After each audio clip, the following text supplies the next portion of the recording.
Art's been important to you. People have called you an artist with a racket. I know that that's a compliment you love. I mean, the artistry is something that really, to some degree, cannot be taught or coached. It's just innate. Is the way you played have anything to do with the way you connected with people who express themselves creatively, whether it's a musician or a painter? Yeah, I'd like to think so. You're absolutely right. The greatest compliment I ever got was that you're like an artist out there. And I think that that's something that hopefully that people remember that I brought to the table. So absolutely, I connected them for a number of reasons. One, when I was fortunate enough to have enough money to be able to afford to buy a car, and in our day, Chris, you're a little younger than me, but you cared about like the sound system you had, like the speakers, and that meant a lot. That was like the second biggest thing. And then if you could have an apartment, it was like, wow, I've got it. You'd have you'd have it made.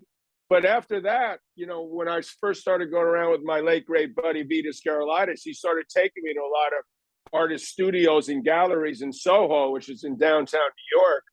And I got an opportunity to meet artists, and I was like, wow, it just made me feel better when I started to buy art and collect it, to walk down the stairs in the morning and take a look at some piece of art. It was sort of inspirational, the way you hope to be as an athlete, the way you want to pump someone up. Or I'm here at my tennis academy right now, hoping that some of these kids will be inspired by me being here.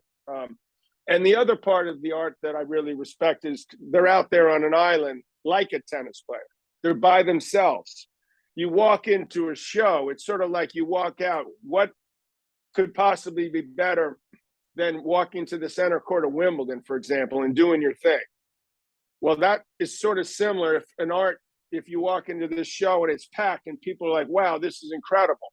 On the other side of the coin, what could be worse if you go out in the Wimbledon center court and you lay an egg and you just feel like you're 2 feet tall? And then same as art, the guts to go there and somebody, oh, this sucks, it's terrible. I don't understand this abstract stuff. Or he doesn't paint well enough. So you're putting yourself out there. The other people would be comedians, like stand-ups. Those group of people I feel more connected to perhaps than any other entertainment type of people. Yeah, to continue the parallel, you are out there by yourself, and many artists, like many athletes, are somewhat tortured at times in their life, and sadness and anger can be great sources of inspiration. Many great paintings, just like many great songs, have become from a place of anger. Anger has played a role in your life. We'll talk about that perhaps later. But do you gravitate toward art that expresses intense emotions, where and can relate to what the artist is going through when you see the canvas and he's poured himself out there, and it's not always pleasant, but it's compelling? Yeah, absolutely. In short, yes. Totally gravitate towards more type of art like that. Something that's thought-provoking, that makes you think, that can inspire. Sometimes I don't know what that artist is going through. Sometimes you may not know yourself exactly what's happening within at a certain time. But there's no question that is the type of art that I've, collected over the years. The type of art that I think is ultimately going to have more of an impact on society in general. And that's what we continue to need. And, musicians, it's tougher.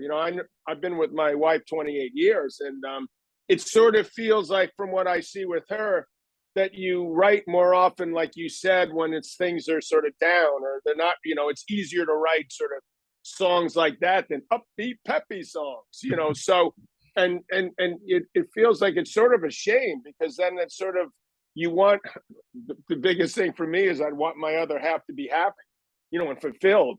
And in certain ways, that doesn't necessarily help her in what her job is. I felt like, I was on top of the world in 1984, and I think to myself, at that moment, I have this documentary coming out, and it says, I'm the greatest player that ever played. I point out that was, almost 38 years ago.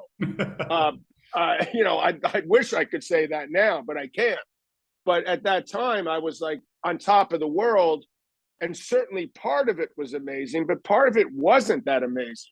There was a void in the, and so it's you're to find that sweet spot that you need to get to as a human being and as an athlete is tricky, as we're witnessing now with, I'll give you an example, Naomi Osaka, Nick Kyrgios trying to find his, ability just to go out there and, give a consistent effort. It hasn't been easy for him. They even try all the time.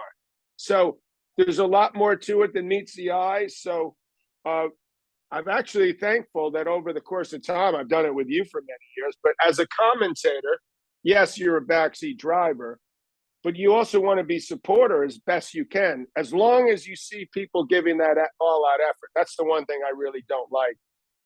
But if you do, I feel like hopefully I can tell the people watching or get them to better understand what's going on in the head of some of these individuals.